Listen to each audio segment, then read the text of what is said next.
This first location of a rapidly flashing beacon is here on North Montello Street at the corner of Wilmington. Very busy spot for commuters getting on and off of the commuter rail to be crossing Route 28 North Montello Street here. So I'm sure that had to be a big factor in selecting this as one of the locations, targeting areas where this type of pedestrian safety improvement would have the most impact. Right, when we met with the task force, with the train station being so close to North Montello Street, you will find a lot of pedestrian traffic crossing here, so this is one of the target locations. Yep. And particularly at this time of year, I know that we get a lot of early morning and later evening commuters that are actually going to work or coming home from work in the dark now at this time of the year, and crossing this street can be problematic in the dark. So these are the rapidly flashing beacons. We're going to actually look at 4 sets of them that have been installed, but just kind of give me a general overview in terms of the power, the signage, and exactly how they work. So the intention of the RRFB, Rectangular Rapid Flashing Beacon, is only to give attention to a passing motorist that there's a pedestrian waiting to walk. So this isn't a stoplight, it's not a red light. This is just to gain the attention of a driver who might not see someone in the dark attempting to cross the street. Right. It's solar powered. As you can see, the solar power up top. Yep. The wiring comes down through the pipe into this box. Inside the box, there's a battery about the size of a car battery. There's wiring terminals, and there's a computer that's about twice the size of an iPhone. It's not a very big computer whatsoever. Okay. When someone comes up to push the button, it's just a touch button. You don't have to push it in or anything. Okay. Once you touch it, you'll get a tone that acknowledges that you've touched the button. Yeah. The beacons will begin to flash. Now, in addition to this project, there were improvements done to the pedestrian access to make sure that the ramps were good. Yep. And there was an additional signage. You can see about 100 feet up, yep. Facing the other direction. There's a pedestrian ahead sign. We'll get a shot of that. So a big part of these safety improvements at these crossing points, it's not just the beacons, but it's the signage, and you can see the difference. And I've driven by these a number of times now. The signage here and the signage on both sides of the street, I mean, they are really bright fluorescent. Right. You see them in your car approaching, you see them from quite a distance. And when you add that to the flashing lights, but yeah, so there's signage that's already going to be warning the driver about a pedestrian crossing.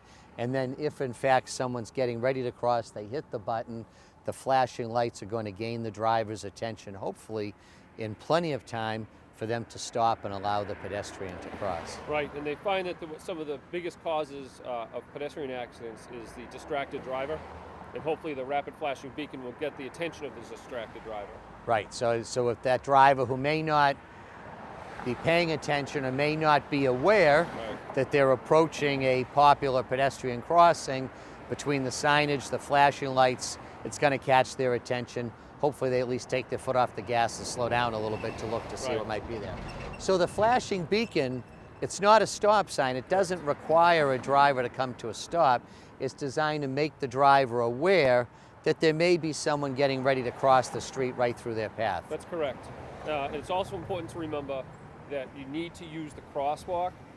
As the pedestrian, this is not a stoplight. Right. So when you push the button, you still have to stand in the crosswalk and look both ways and wait for a safe passage. Right. So you don't have the benefit of a traffic signal. And actually, these are designed to go at locations that don't have traffic signals, right? So we're going to tend to find these at busy intersections and busy spots that are not currently controlled by a traffic light. Correct. And with the solar power, no hard wiring involved. Nope. It'll store enough juice from the sunny days. Right. There's no electrical power to this besides what's in the solar, and the battery is rated to last a few days, even without any solar. Yep. They are connected by radio, so when one button is pushed, both will activate. So you'll have flashing on both sides of the street at the same time, and that's radio controlled. And actually, if we look at that one across the street, I think particularly maybe from up here, you can get a much clearer idea of what that solar panel looks like, and I guess facing the south, because that's where the track of the sun is. Right. All right, do you think we can... So if we push the button, when we push it, we will get a red light, a little red light, a little LED here. Yep. And we will get an audible tone just a small chirp Yep. that acknowledges. All right, so let's give it a try here and see what it looks like when a pedestrian activates it. So you get the small chirp, Yep, it's flashing, the lights are flashing, so now we walk, but still have to look both ways. so they see us. And that, right, now they've stopped and let us cross. Wow, that worked great.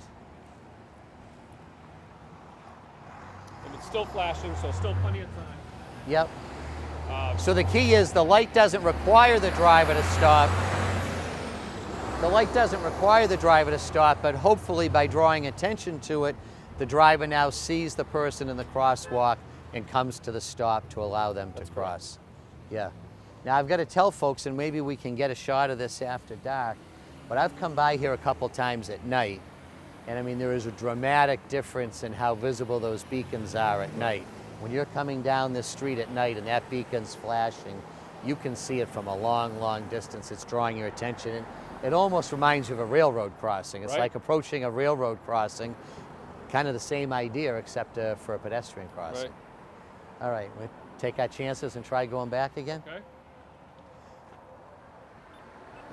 So you can hear when you push the button. Yep, We still These have are- to stop and look. yep. These are new handicap accessible ramps on each side of the crosswalk also, so So this person's not familiar. So again, Yep. you've got to look. gotta look. Oh, we're good now.